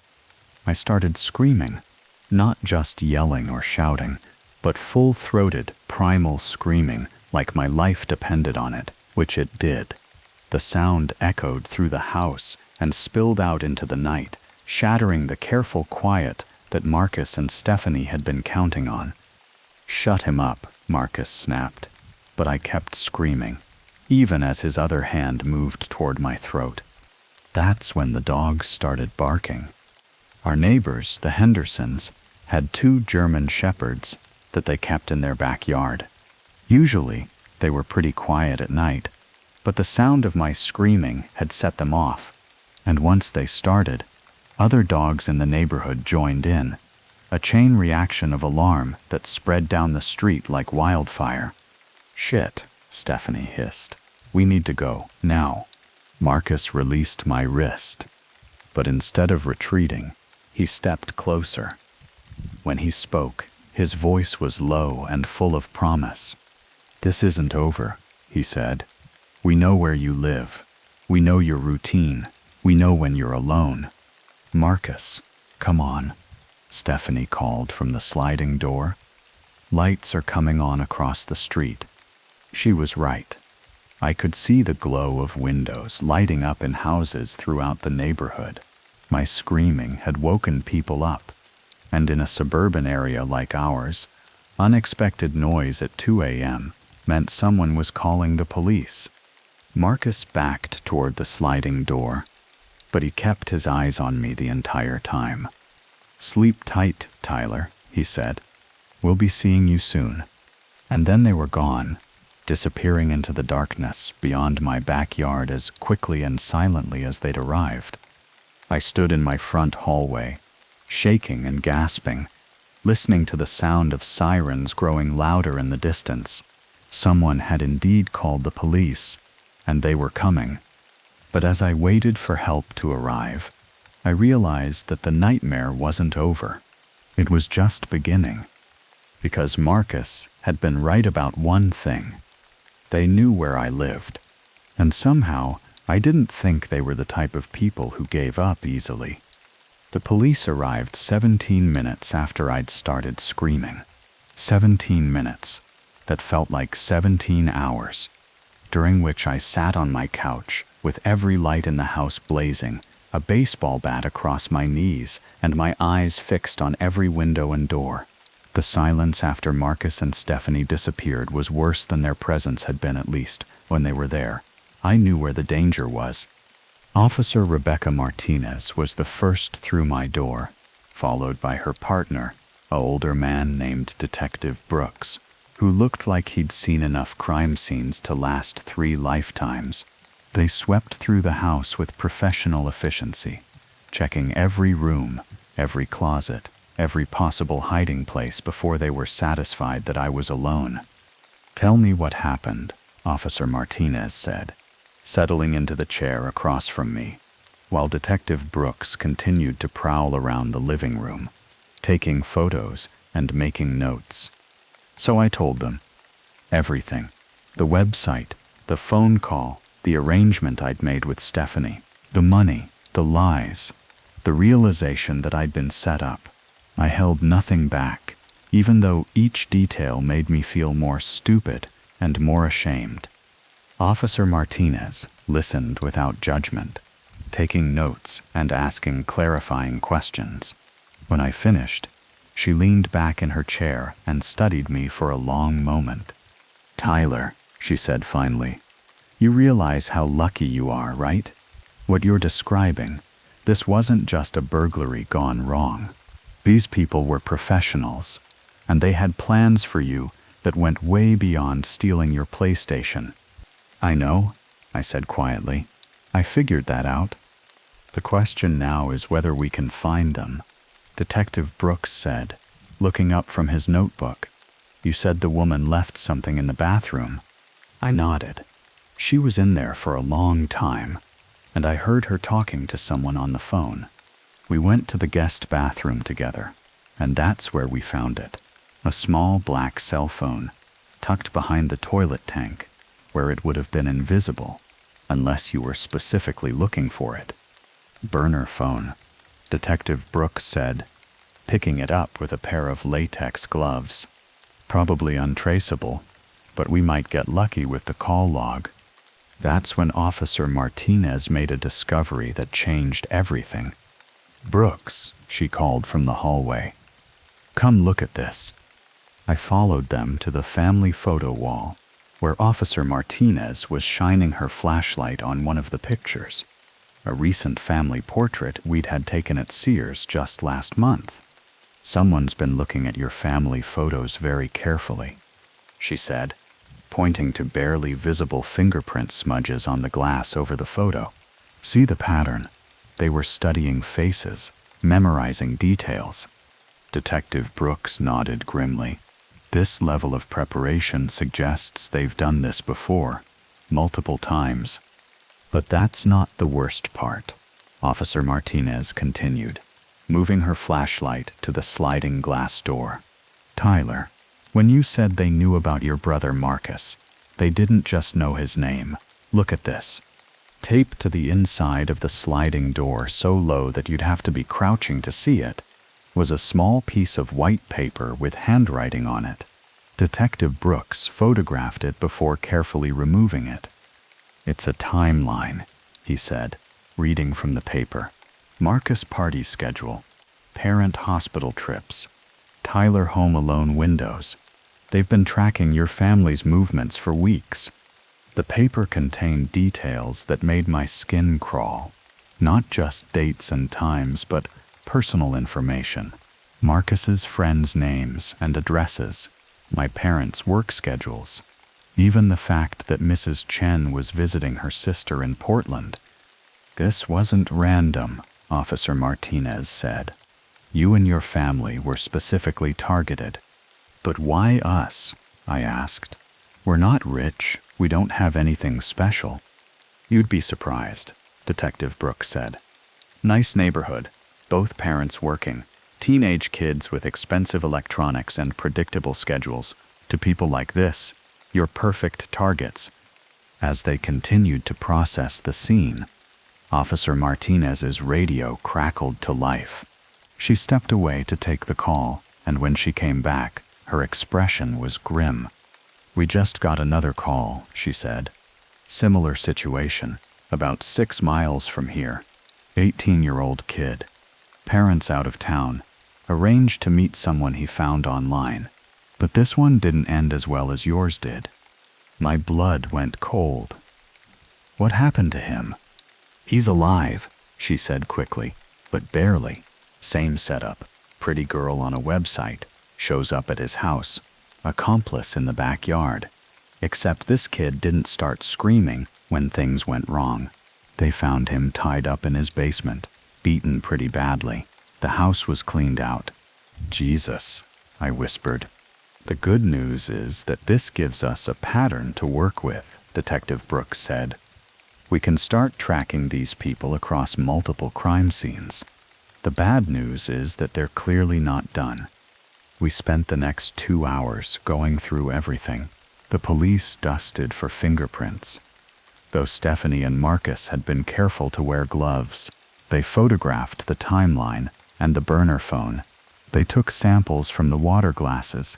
They documented every detail of my story. When Officer Martinez finally powered up the burner phone, we hit our first real break. "The call log shows 3 outgoing calls tonight," she said, scrolling through the phone's memory, all to the same number, and there are dozens of incoming texts over the past week, all from different numbers. "Coordination," Detective Brooks said. "They're running multiple operations simultaneously." But it was the text messages that really opened our eyes to the scope of what we were dealing with. Message after message, all in some kind of code, but with enough readable information to paint a disturbing picture. Eagle nest secured, package delayed. Rabbit nervous, may need backup plan. Wolf ready for extraction. Van in position. Collection point confirmed. Buyer waiting. Collection point. Buyer waiting. The phrases hit me like physical blows. "This is human trafficking," I said, the words barely above a whisper. "They're selling people." "That appears to be the case," Officer Martinez said gently. "And Tyler, you need to understand, they're not going to just forget about you. You're a loose end now, and these people don't like loose ends." Detective Brooks looked up from the phone. "There's something else. According to these messages, they had a very specific plan for tonight, something about special delivery and overseas client. I think you were meant to disappear completely." The room spun around me. If I hadn't started screaming, if the dogs hadn't started barking, if the neighbors hadn't called the police, I would be gone right now, tied up in a van somewhere, being transported to God knows where for God knows what purpose. "We're going to put you in protective custody," Officer Martinez said, "at least until we can track down these people and figure out how large their operation is." "What about my parents? My brother?" "We'll notify them immediately, and we'll have officers stationed at the hospital until this is resolved." As the police finished their work and prepared to take me to a safe location, I looked around my house one more time. Everything looked normal. The same furniture, the same family photos, the same sense of suburban security I'd grown up with. But I knew it was all an illusion now. The safety I'd taken for granted my entire life was gone, destroyed by my own teenage stupidity and a criminal network that turned children into commodities. Officer Martinez appeared at my elbow as I stood in the front hallway, staring at the door through which I'd invited evil into my life. "Tyler," she said, "I want you to remember something. What happened tonight, the fact that you're still here, still safe, that's not luck. You made good decisions under pressure. You trusted your instincts when things felt wrong. You fought back when it mattered." "I'm the idiot who let them in to begin with," I said. "You're a 15-year-old kid who made a mistake," she replied. "But when the real danger revealed itself, you did everything right. That's what saved your life." As they led me out to the patrol car, I caught sight of Mrs. Chen's house across the street. The windows were dark, just like Marcus had said they would be, and I realized that they really had been watching us, studying us, learning everything about our lives, while we went about our daily routines, completely unaware. The last thing I saw before the patrol car pulled away was my front door standing open with crime scene tape stretched across the frame. It looked like the mouth of a wound that would never fully heal. Because even though I'd survived, even though the police were investigating, even though I was alive and safe, I knew that this night had changed me forever. I'd learned that monsters were real, that they looked like ordinary people, and that they were always watching, always waiting for the perfect moment to strike. And I'd learned that sometimes the only thing standing between you and complete disappearance is your own voice, raised in desperate alarm, cutting through the darkness like a blade. The burner phone was never traced back to its owners.